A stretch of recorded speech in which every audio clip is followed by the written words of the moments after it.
What's up guys, in this quick video I'm going to show you how to fix restricted settings in MIUI or HyperOS.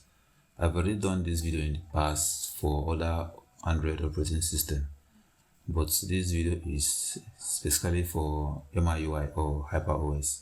So if you're having this issue when you want to turn on a specific accessibility settings and you're having this issue, restricted settings for security, this settings is currently unavailable. I'm going to show you how to fix that real quick.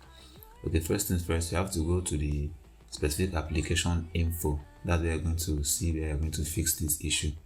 You go to application info and you scroll down. You're going to see a settings called allow restricted settings. Just turn it on. After turning this on, you go back to your accessibility settings and turn it on.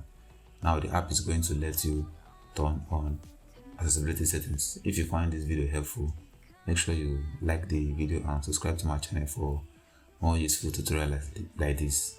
See you guys in the next one.